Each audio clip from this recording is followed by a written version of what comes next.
자, 안녕하세요. 지금 우리가 사천왕사를 돌아보고 왔는데 그 사천왕사와 관련된 이야기를 기본적인 것들을 좀 해드리도록 하겠습니다. 사천왕사 하면 명랑스님의 문두루 비법이라고 하는 게 있어요. 그래서 선덕여왕이 이제 도리천에 자기를 장사 지내 달라 라고 하는 이야기를 전에 했었고, 그런데 그 도리천이 어딘지를 몰랐는데 그걸 랑산이라고, 그러니까는 동쪽에 토암산, 서쪽에 선도산, 남쪽에 남산, 북쪽에 금강산, 그리고 중앙에 랑산. 그러니까 랑산을 도리천이라고 본 거예요. 그러니까 수미산이라고 본 겁니다. 수미산이라고. 그 신라에 굉장히 좀 특징적인 사고를 한 거예요. 그 전에는 진평왕 때나 이런 때는 불영국토설이라고 그래서 부처님, 가섭 부처님의 터가 가섭 부처님의 유적지가 사실은 신라에 있습니다 라는 이야기를 했었고, 그러니까 석가모니 부처님보다 여기가 더 불교의 성지예요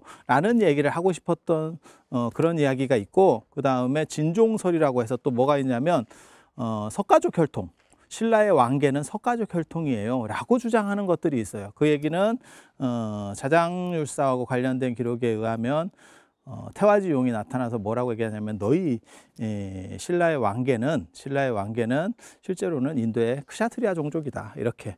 그 얘기는 뭐냐면, 선덕여왕이 왕권이 흔들리니까 다른 사람들과 차별해서, 그러니까 다른 귀족들과 차별해서 조금 더 한 단계를 높이려고 했었던 그러한 의도가 있었지 않는가. 그러니까는 성골이라고 하는 개념과 그 크샤트리아, 찰제리 종성설이라고 하는 것과 연결시켜서 무언가를 얘기하려고 했었던 것 같아요. 그래서 선덕여왕을 좀 더 강조시켜서, 이 사람은 능력에 조금 문제가 있지만 실제로는 굉장히 신성한 혈통이에요 라고 하는 거를 양쪽에서 땡기는 거예요. 양쪽에서 땡겨요. 그래서 성골이라고 하는 측면, 그 다음에 부처님과 혈통이 통하는 그러한 계통이에요 라고 하는 걸 말하려고 하는 것 같고, 그 다음 세대, 그러니까 선덕여왕 때인지 안 그러면 그보다 조금 뒤에가 될지는 잘 모르겠는데, 그 다음에 뭐가 나오는 거냐면, 실제로 신라에 있는 그 랑산이 우주의 중심이에요 라고 말하고 싶은 거예요, 지금. 그래서 수미산이라고 하는 거는 우주의 가장 핵심적이고 중앙이 되는 산이거든요. 그게 신라에 있어요 라고 말하는 거예요. 근데 생각보다 너무 작지. 그리고 랑산을 우리가 한 바퀴 토라를 했습니다. 그러니까 사천왕사가 랑산의 저쪽 끝쪽에 있다면 그 황복사는 저쪽 뒤쪽이에요. 그래서 우리가 그거를 이렇게 제 개념으로는 5분에서 7분, 여러분 개념으로는 약 한 15분 정도 걸었죠. 이렇게 해서 이렇게 걸은 게 실제로는 절반을 다 걸은 겁니다. 절반을 다 걸은 거예요.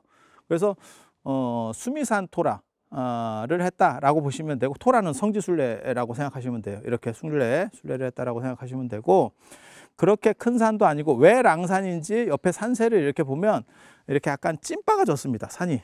그게 아마 앞다리가 길고 뒷다리가 짧은 그러한 짐승과 형태가 유사하지 않았겠나 싶어서 랑자를 쓴 것 같아요. 그러니까 전통적으로 랑자를 썼고, 이제 신라가 점점 어떻게 보면 불교적으로 의미부여가 되는 과정에서 신라에 수미산이 있어요 라고 하는 말을 하고 싶었고, 그거를 선덕여왕과 연결을 시켜놓은 지금 구조예요. 그러니까 선덕여왕이 진짜 자기를 수미산에 묻어달라고 했는지는 정확하진 않아. 하지만 분명한 거는 그런 식으로 역사가 흘러가고 있었다. 그러니까 진평왕 때는 하늘과 연결시키려고 했었던 그러한 제석천과 연결시키려고 했었던 제석천 신앙이 보이는 거고, 그리고 또 다른 면에서는 혈통적인 우월성을 강조하려고 하는 것도 보이고, 그 다음에 불영국토설이라고 해서 부처님의 세계들이 사실은 신라 안에서 잘 융합되어 있었어요. 그리고 그 부처님과 연결점이라고 하는 건 사실은 가섭 부처님이에요. 석가모니 부처님은 말이 잘 안 되니까 가섭 부처님이에요 라고 말을 하려고 하는 게 있었고, 그 다음 층위로 뭐가 지금 보이는 거냐면,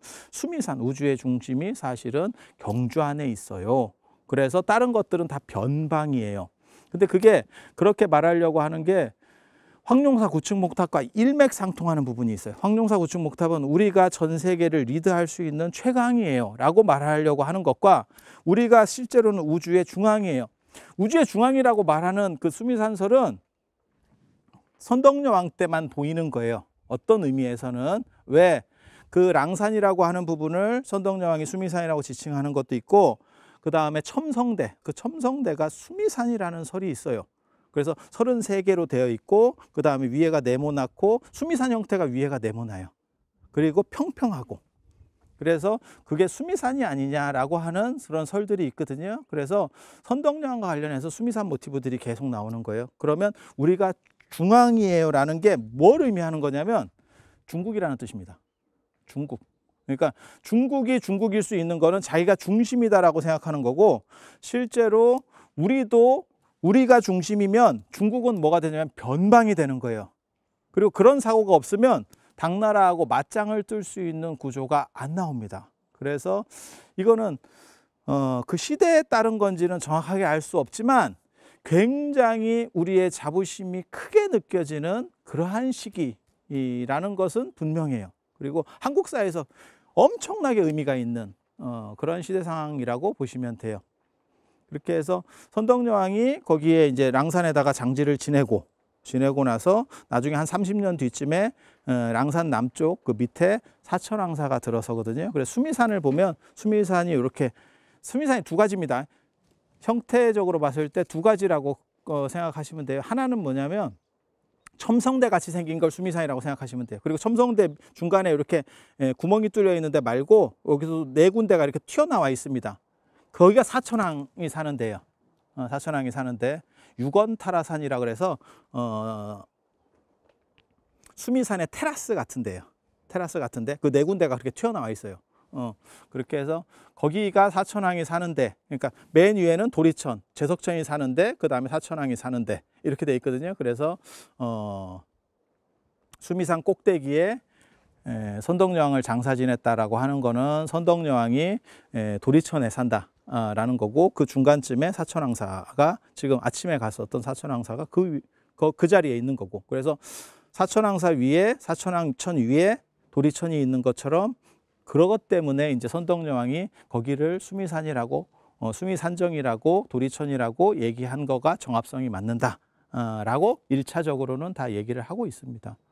그래서 그게 이제 선덕왕 직위삼사라고 선덕여왕이 미래를 예견해서 본 세 가지 일 중에 하나예요. 그거 하나하고 그 다음에 모란 사건, 그 분황사하고 연결되는 모란 사건, 모란꽃에는 향기가 없어요 라고 하는 그 당나라 태종이 보내온 모란꽃의 향기가 없는 부분과 관련해서 하나를 미리 안 사건, 그 다음에 또 하나는 그 다음에 옥문지, 영묘사 옥문지에서 개구리 우는 걸 보고 백제군이 심공한다 라는 거를 알아냈다 라고 하는 게 또 하나 사건. 그래서 세 가지 사건이고, 자기 죽을 날을 안다라고 하는 것이 굉장히 중요한 겁니다. 그거는 깨달은 사람만이 죽을 날을 인지할 수 있어요. 그래서 전에도 그런 얘기를 누구랑 잠깐 했었는데, 존엄사를, 사실은 이게 좀 위험한 발언일 수도 있는데, 불교적으로는 존엄사를 용인해도 큰 문제가 안 됩니다. 이유는 뭐냐면 불교적으로 깨달음을 얻은 사람은 전부 다 어떤 의미에서는 스스로 명을 끊는 거예요. 자살입니다. 그래서 부처님께서도 3개월 전에 내가 3개월 뒤에 열반에 들겠다. 그러면서 뭐라고 말씀하시는 거냐면 수행포기라고 합니다. 그걸 수행포기. 그러니까 수명을 연장하는 것들을 금지시킨다, 끊는다.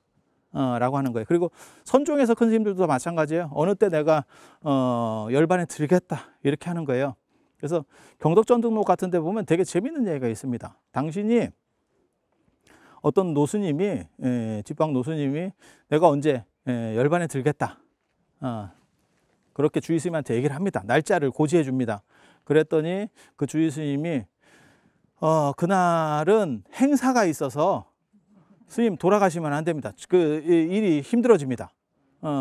그렇게 하시는 거 아닙니다. 그랬더니 그 스님이 그러면 내가 다음에 죽는 걸로 하겠다. 이렇게 하고 그 다음에 또 옵니다.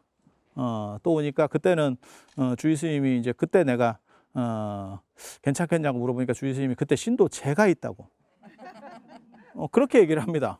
그러니까 그러면 내가 또 다음에 오겠다고. 그래서 다음에 와서 이날은 괜찮냐고 이랬더니 그날은 절에 별일 없으니까 돌아가셔도 된다고 이렇게 해서 돌아가시는 경우들도 있어요. 그리고 보아 스님 같은 경우는 실제로 돌아가신다고 얘기해서 내가 언제 죽겠다라고 해서 동쪽문으로 나가서 관을 치고 다녀요. 그래서 그 관 속에 들어가요. 관 속에 들어가. 그리고 나서 안 죽어. 그래서 오늘은 그날이 아닌 것 같다. 하고 사람들이 되게 좀 재미있어 합니다. 이게 그렇게 하고 그 다음에 또 고지를 해서 남쪽으로 나가요. 그리고 나서 관 속에 들어가서 한 몇 시간 있다가 아, 오늘도 아닌 것 같다. 그리고 서쪽으로 나가고 북쪽으로 나가니까 따라오는 사람이 없더래. 그러니까 뭐 관문을 닫고 돌아가셨다 이런 얘기도 있고, 보아스님은 요령을 흔들면서 하늘로 승천해서 올라갔다라고 하는 것도 있고, 누구는 또 이제 거꾸로 물고 나서서 뭐 열반에 들었다 뭐 이런 얘기도. 그러니까 죽음을 극복한다라고 하는 게 불교의 전제지. 그런 의미에서 보면 사실은 어떤 의미에서 죽음을 선택할 수 있는 것, 자기가 죽는다라는 것을 알고 그 날짜를 고지할 수 있는 게 깨달은 사람의 어떠한 특수한 부분 중에 하나입니다. 그래서 선덕여왕은 정치적으로는 좀 문제가 있었지만 실제로는 그 사람은 충분히 성스러운 사람이야 라고 하는 게 그 안에 내포되어 있는 의미 중에 하나예요. 그리고 그래서 그렇게 고지가 된 거고, 나중에 사천왕사가 들어서는 거고. 근데 개인적으로는 나중에 선덕여왕 추모 사업과 관련해서 사천왕사를 넣어서 그 이야기들의 정합성을 맞춰준 게 아닌가라는 생각을 해요. 그러니까 김춘추가 자신의 정통성을 강조하기 위해서 사실은 선덕여왕을 이용하는 부분들이 있어요. 그러니까 지금 우리가 알고 있는 이 선덕왕 직위 3사들도 대부분 일화일 수도 있지만 대부분은 거기서 윤색이 되면서 김춘추 계열에 의해서 어떻게 보면 강조된 부분이라고 생각을 하거든요. 그렇게 똑같이 비슷한 역할을 했던 인물이 누구냐면 고려의 공민왕입니다. 이성계가 왕위를 후루룩 짭짭 하는 과정에서 우왕창왕은 왕씨가 아니다라고 비판하면서 공민왕을 이어서 공민왕의 정신을 이은 게 이성계다라고 주장을 하는 과정에서 공민왕이 떡상을 하게 돼요. 그러니까 공민왕이 진짜 그렇게 대단하냐? 물론 대단한 점도 있는데, 그래서 굉장히 재밌는 게 고려 왕들 중에서 태조 왕건을 제외하고 가장 인지도가 높은 게 공민왕입니다. 근데 사실은 공민왕이 거의 나라를 말기 시작한 왕이에요. 생각해 보면. 그래서 이게 기울게 한 왕이 어떻게 저렇게 뜰 수 있었을까라고 하는 거는 이성계라고 하는 사람이 자기의 정당성을 주장하기 위해서 우왕창왕은 왕씨가 아니야 라고 주장을 하면서 이성계의 계통을 자기 쪽에 이으려고 했었던 거죠. 그래서 실제로 조선의 종묘에 공민왕의 진영이 모셔져 있어요. 영정이 모셔져 있어요. 굉장히 재밌습니다.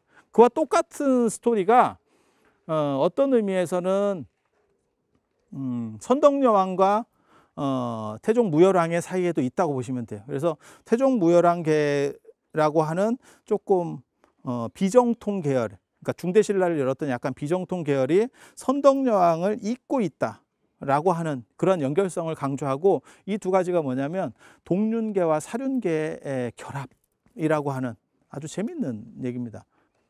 우리나라 역사에서 가장 성격이 좋은 스님, 명랑 스님입니다. 명랑 스님, 아주 명랑한 스님이에요. 그 사천왕사를 창건하신 게 그 명랑 스님의 신인종이라고 하는 겁니다. 신인종. 그래서 명랑 스님이 자장률사의 조카긴 조카인데 자장률사의 누나의 아들이에요. 그리고 자장률사가 제대로 태어난 아들이 아닙니다. 천부관음에게 기도해서, 천부관음이라고 하는 게 관세음보살을 천부를 모셨든지 아니면 천수관음이에요. 둘 중에 하나예요. 그렇게 모시고 아버지가 딜을 합니다. 부처님하고 딜을 해요. 뭐라고 하냐면 내가 아들이 없는데 아들을 낳아드리면 출가시키겠습니다. 이렇게 해서 태어나는 게 자장률사예요. 그런데 그게 되게 재밌는 게 아들이 없다는 게 딸이 없다는 뜻이 아닙니다.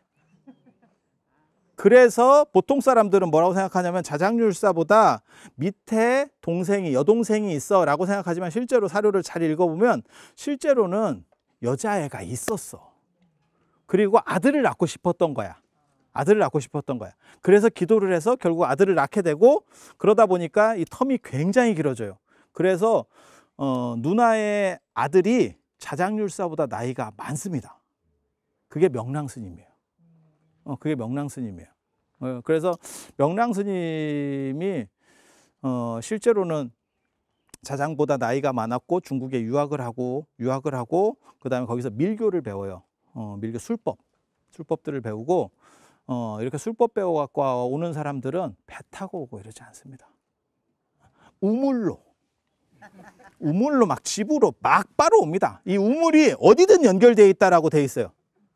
예전에 그 기록들을 보면 우물이 다 물길이 속에서 연결된다라고 생각해요.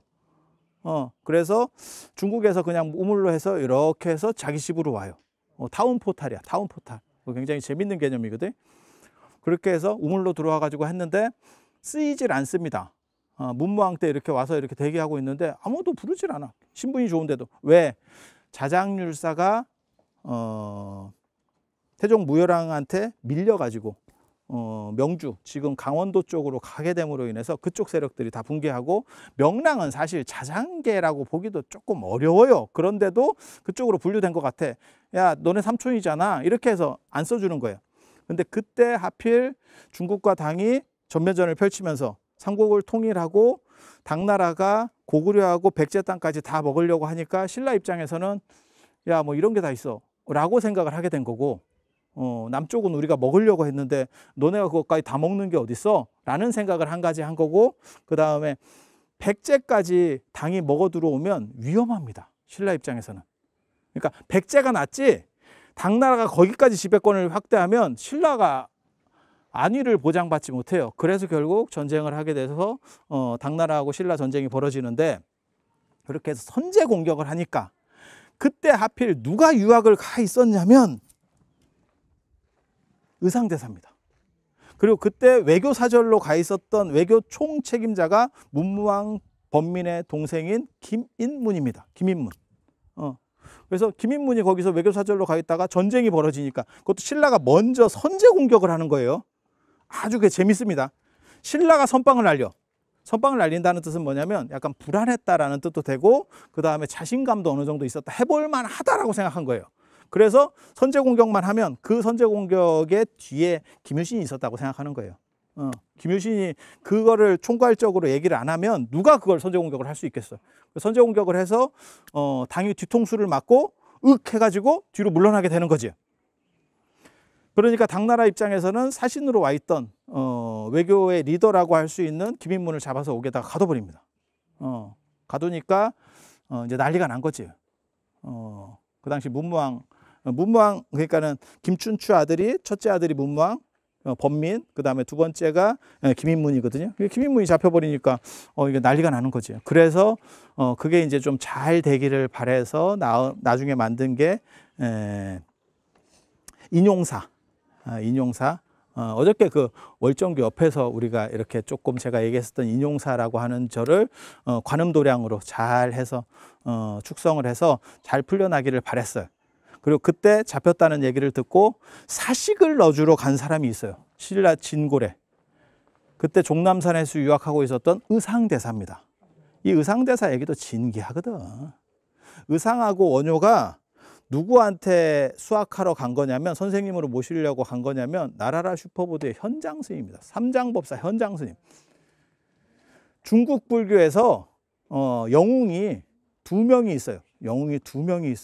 그게 천태제자대사, 그 다음에 화엄종의 현수 법장 스님, 그리고 나중에 이제 조금 시대를 떨어져서 육조 해능 스님, 이렇게 세 명까지 꼽을 수 있는데, 이 양반들보다 살았을 때 신격화된 유일한 사람 현장 스님입니다. 현장 스님입니다. 그래서 현장 스님 계실 때는 현수 법장 스님 이런 분들은 뭐 이게 대거리를 못 합니다. 그리고 나이도 어렸고, 그리고 가장 천재적인 사람이에요. 중국 불교 전체를 통틀어서 가장 천재적인 사람. 그렇게 해서 현장 스님한테 수학하러 한 번 가다가 고구려한테 잡혔고, 아마 육로로 가려고 했었던 것 같아요. 그때 첩자로 몰렸다 이렇게 하거든요. 그 기록 굉장히 재밌는 기록입니다. 첩자로 몰렸다라고 하면 안 죽을 만큼 맞은 겁니다. 그렇게 써 있진 않아. 하지만 그 기록이 나오면 우리는 그렇게 이해하면 돼. 근데 물론 두 양반은 그렇게 첩자는 아니었지. 그래서 한 번 가다가 빠꾸 맞고, 그 다음에 두 번째는 이제 원효는 무덤에서 자다가 이제 다시 되돌아오는 거고, 정확하게 말하면 행열식 석실고분이에요. 그러니까 백제 문영왕릉 같은 거, 이렇게 터널 같이 생긴 그런 무덤이에요. 그 무덤이 허물어져 가지고, 전실이 허물어져서 동굴인 줄 알고 자다가 첫날은 잠을 잘 잤는데 두 번째 날은 그게 보니까 무덤이었던 거예요. 그래서 다시 자니까 귀신이 나오더라. 그래서 심생즉 종종법생, 심멸즉 토간불이. 마음이 생하니까 모든 것들이 이렇게 다 생하는 거구나. 라고 얘기를 하게 되는 거고, 그게 나중에 이제 해골물 사건으로 변형이 되는 거예요. 왜냐하면 묘제가 바뀌어서 그런 식으로 무덤이 어떻게 동굴로 오해될 수 있어? 라고 하니까 나중에 이제 해골물을 마셨다 이러는데, 해골물도 거짓말이죠. 왜냐하면 아무리 밤이라도 해골물을 바가지로 오해하기는 쉽지가 않아요. 잡아보면. 두 번째 이제 가다가 원효는 그 무덤 사건으로 인해서 되돌아오게 되고, 의상은 혼자 갔어요. 그래서 장안, 지금 서안까지 갔어. 유학을 갔는데 문제가 벌어졌죠. 무슨 문제가 벌어졌는지를 모르겠어요. 도저히 모르겠어요. 하지만 저는 그걸 뭘로 추정하냐면 현장 스님이 희한하게도 중국 민족, 중국 국뽕이 있어요, 이 사람이. 그래서 외국인에 대해서 약간 차별합니다. 네가 한 것들이 뭘 알아? 뭐 이런 정신 자세가 있어요, 이 양반이. 그 대표적으로 나오는 게 원측 스님. 원측 스님 왕족 출신이에요. 신라 왕족 출신. 우리나라에서 중국과 가지고 가장 유명하게 된 스님이 세 분이 있습니다. 그게 한 분이 구화산의 김교각 스님, 김지장 스님입니다. 정확하게는. 그 다음에 또 한 분이 사천성의 무상 스님, 정중사 무상 스님. 그리고 가장 머리 좋은 거는 사실은 그러니까 무상 스님은 선파입니다. 선불교. 그리고 이 원측 스님은 유식종, 법상종. 이게 제일 머리가 좋은 스님이에요. 그래서 원측 스님 계를 나중에 태연 스님이, 신라의 태연 스님이 이렇게 계승하는 걸로 이런 정도로 생각을 하고 있습니다. 그래서 머리도 좋고 6개 국어를 했다라고 하는. 그래서 그때 유명한 일화가 있어요. 고승전에 보면 유명한 일화가 나온다고. 현장 스님이 인도에서 새로 배운 거를 다 가르쳐 주는 게 아니고 규기 스님한테만 가르쳐 줍니다. 당나라 그 혈통 좋고 출가를 한 머리 좋은 분이에요. 그 규기 스님한테만, 자은 규기 스님한테만 다 이렇게 가르쳐 주는데, 그것도 문지기로 자기 다른 제자들을 시켜서 아무도 못 들어오게 하고 1대1로만 딱 가르쳐 줬대요. 그런데 그거를 원측 스님이 그 문지기 제자들을 매수를 해서, 원측 스님은 왕자 출신이에요. 그걸 잘 기억하셔야 돼요. 뭔 뜻이냐면 많지, 유복하지. 그러니까 그냥 이렇게 잘 베풀어 주면 다 사람들이 좋다 그래요.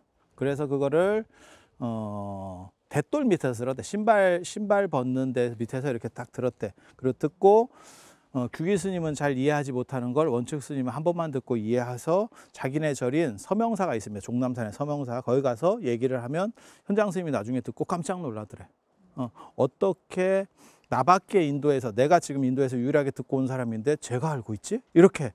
그게 이제 원측 스님의 총명성을 나타내는 이야기인데, 이 이야기는 동시에 뭐냐면 중국 한족과 다른 사람들을 차별하는 그런 부분도 있어요. 그러니까 가르침이라고 하는 거는, 사실 가르친다라고 하는 거는 모든 사람에게 평등해야 되는데, 한족의 특수층에게 먼저 해줘야 된다라고 하는 뭔가 생각이 있는 거지, 이 사람이.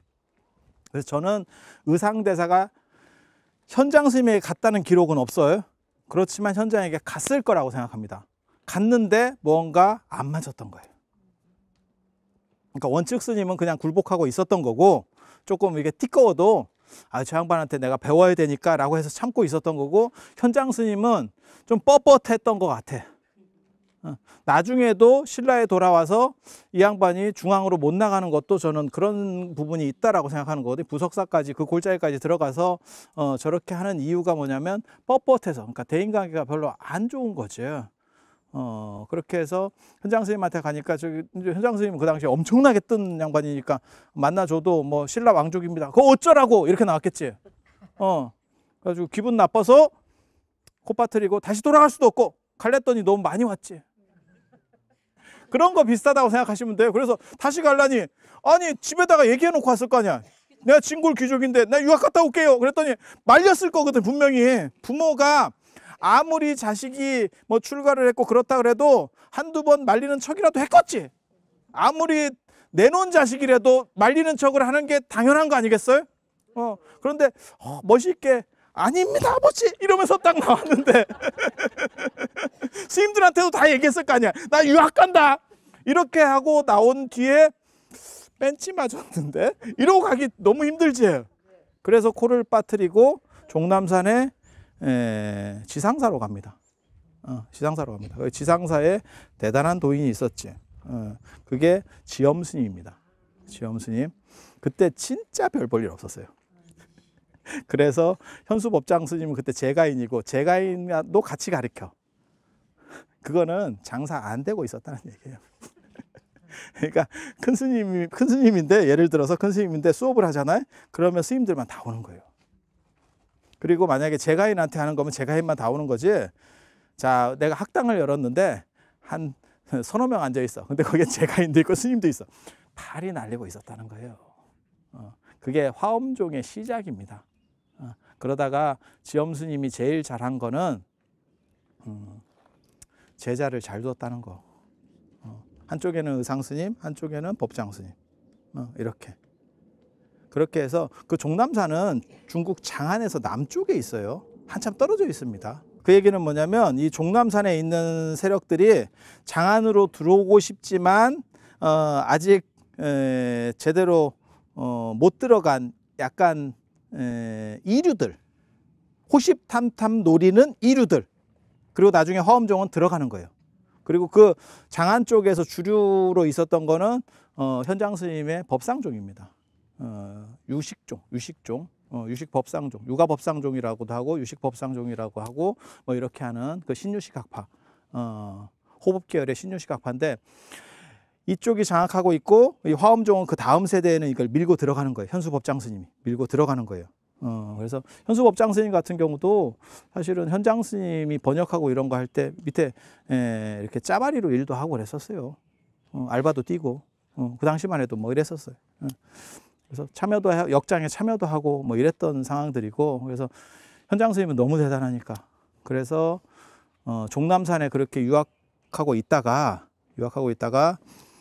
김인문이 잡혀서 지금 구금됐다, 깜빵에 가 있다 라는 얘기를 듣고, 왕의 동생이잖아요. 당신도 진골이니까 친척벌이거든요. 그러니까 가서 사식을 넣어주러 갔대. 이건 굉장히 재밌는 얘기예요. 그거 아는 사람이 들어가 있으면 사식을 넣어줍니다. 이게 한국의 정입니다. 그렇게 해야 되는 거 아니요? 그렇게 사식을 넣어주러 갔더니 김인문이 기가 막힌 얘기를 하는 거예요. 그게 무슨 얘기냐면 당나라가 서해로 50만 대군을 띄워서 배로다가 침략을 한다. 신라를 침략한다. 라고 하는 정보예요. 그런데 그 정보를 얻었어도 방법이 없다는 거예요. 그래서 의상대사가 내가 이거를 전해줘야겠다. 신라 왕실에 전해줘야겠다라고 해서, 그때는 벌써 지엄스님이 돌아가셨을 때입니다. 지엄스님 돌아가셨고 그 끝난 상황에서 현장 스님이 급거 귀국을 합니다. 그러니까 아무한테도 말도 못하고 이제 너무 급하니까 지금 배를 띄운다는데 뭐, 그래서 그걸 얘기해 주려고 왔어요. 왔더니 그때 자기를 후원해 줬었던 사람, 그게 이제 원효와 의상이 다르다라고 말할 때 제가 하는 거거든요. 원효는 자기가 스스로 뻐꾸기를 날려서 바람이 났다 라고 하는 아주 특징적인 게 있고, 여기는 이제 의상은 선묘라는 그 자기를 따라다니는 여자가 있어요. 요즘으로 말하면 사생팬. 사생팬인데 별로 이게 의상은 또 깔끔한 스타일입니다. 그러니까 원효는 좋게 말하면 원흉무해한 스타일이고, 나쁘게 말하면 그냥 재미삼아 사는 스타일인 거고, 의상은 이렇게 딱 분명한 사람이에요. 엄격성을 가진 사람이에요. 그래서 협조가 잘 안 되는 거예요, 이 양반이. 그렇다 보니까 자기 사생편에게도 말을 못하고 왔지. 그래서 선묘가 그거를 나중에 딴 사람한테 듣고 쫓아가잖아. 배 타는 데를 쫓아가잖아. 그랬더니 배가 출발하니까 거기서 자살을 해서 물속으로 뛰어들어 버리잖아요. 근데 거기까지가 아마 스토리는 끝이었을 거고, 그게 너무 안타까우니까 이제 용이 됐다. 용이 됐다. 뭐 이렇게 스토리가 그렇게 나오는 거예요. 그리고 부석사 나중에 이야기를 보면 의상이 그거를 이제 왕에게 고지하고 나중에 부석사로 넘어오는데, 부석사로 넘어올 때도 선묘가 그 바위를 들어서 배를 타고 올 때도 선묘가 호의를 해주고 끝까지 이 양반은 주변에서 이렇게 인공위성처럼 돌아요. 그리고 부석사에 가니까 거기에 도적 같은 게 있더래. 그게 아마 비불교적인 세력들이었을 거예요. 그래서 그것들을 청소하는 데 있어서도 선묘가 바위를 이렇게 들어서, 그러니까 용이 여러 역할들을 해. 배 안전운전도 해야 되고, 그러니까 그때는 또 수영을 해야 되고, 이건 또 이렇게 막 이렇게 들어야 돼. 그래서 그 옆에 선묘각이 있어요. 지금도 선묘각이 있어요. 지금 부석사에 가보시면 있어요. 그리고 굉장히 재밌는 게 그 전설이, 이게 진짜 믿거나 말거나 한 전설들도 자꾸 되는 게 실증적 유물이 나온다니까 자꾸. 그래서 부석사 무량수전 앞쪽에 밑에 보면 그게 용 등 척추같이 생긴 바위가 이렇게 내려가는 게 있습니다. 파보면 그게 있어요. 한 13m 정도 용맥이 있어. 그래서 그게 선묘가 거기서 또 이렇게 자빠져 있는 거 아니냐, 뭐 이런 또 오만 얘기들이. 그래서 어디까지 이게 어디까지 역사고 어디까지 사실이고 어디까지 진실인지 모르는 이게 알딸딸한 그런 세계 속에서 뭔가 굉장히 재밌는 게 있어요. 그리고 의상이 이제 왕에게 그 얘기를 해줬는데, 이제 문무왕에게 고지를 해주니까 문무왕 입장에서 그걸 들었는데 50만이 오는 걸 방법이 없어요. 어쩌라고? 그럼 대안이 있습니까? 여기서 이제 되게 재밌는 게, 그때까지만 해도 화엄종이 별 볼 일이 없었구나 라고 하는 걸 알 수 있어요. 화엄종이 진짜 뭐 별 볼 일이 있었으면 제가 법궤관을 해서, 화엄에 법궤관을 해서 저것들을 물리치겠습니다, 뭔가를 해야 되는데 고지만 해주고 가. 그 얘기는 어쩌라고가 되는 거예요. 그래서 그거를 대전회의를 소집을 해서 얘기를 해보니까 군사력으로는 이미 김유신이 있어도 그게 있습니다. 이게 알아두셔야 될 게, 군사가 몇 배 차이가 나버리면 작전이 안 통해요. 그리고 그거는 현대 운동 경기에서도 비슷해요. 그러니까 이종격투기라든지 이런 것도 체급 차이가 너무 나잖아요. 그러면 기술이 잘 안 통합니다. 그걸로 그냥. 그래서 여러분들도 승리하기 위해서 몸집을 불리잖아. 승리할 수 있습니다. 충분히 승리할 수 있습니다. 걱정 마세요. 그래서 진짜요 이게. 그 손자병법에도 나와. 그게 병력이 2배 이상 차이 나면 이게 작전으로 안 된다는 거예요.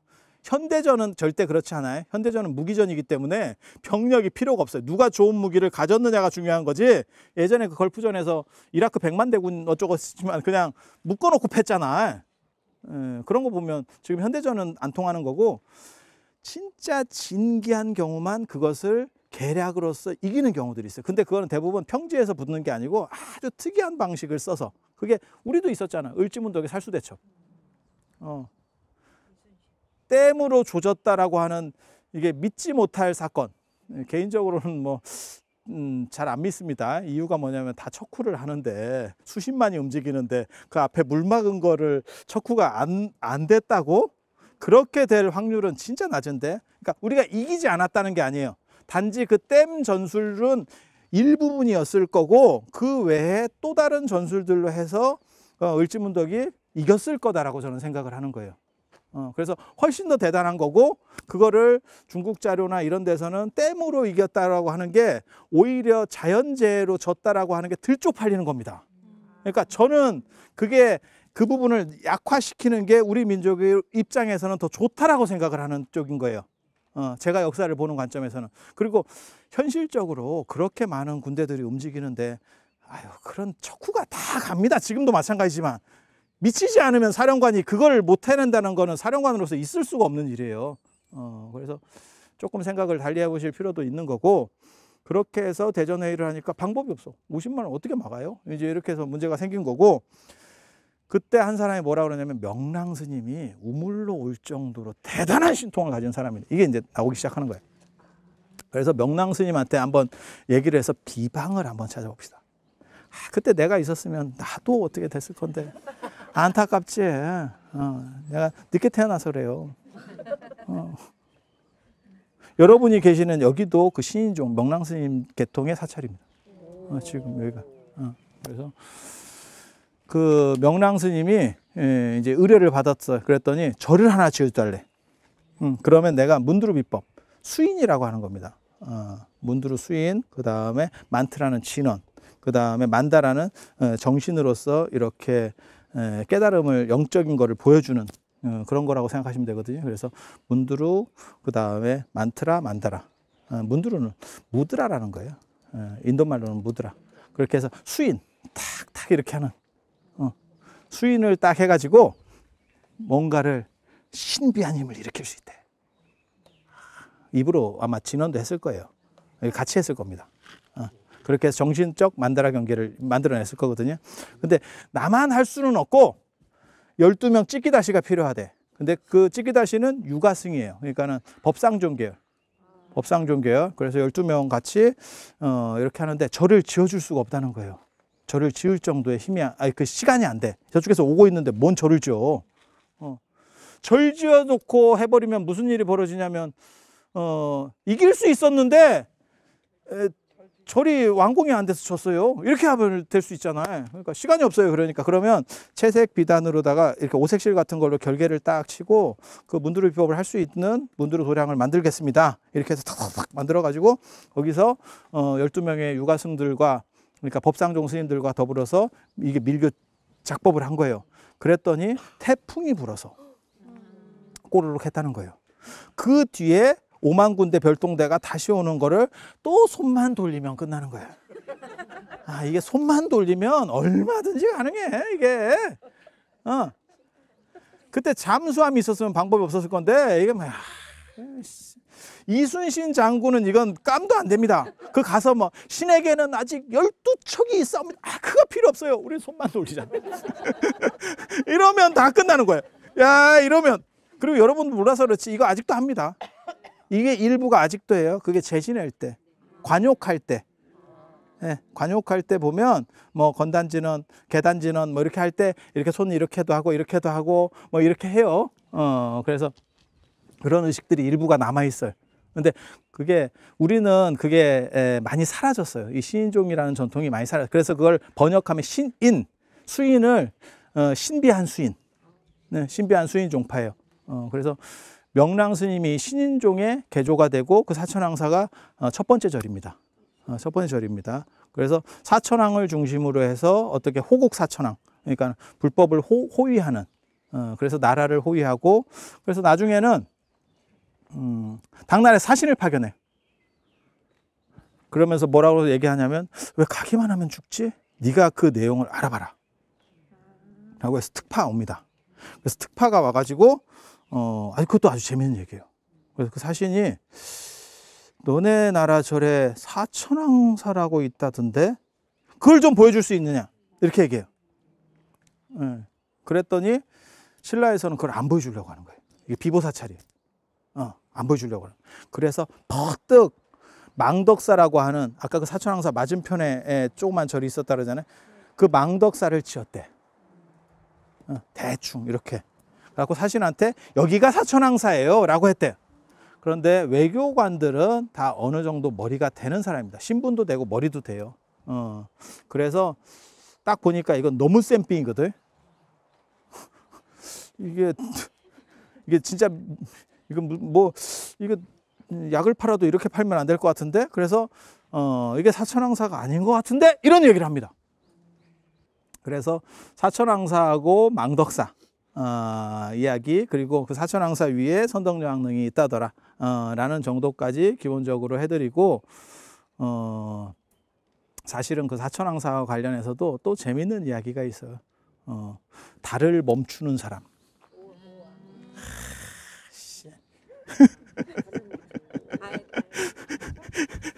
스케일 크지? 그 월명사가 사천왕사 사람이에요. 월명사.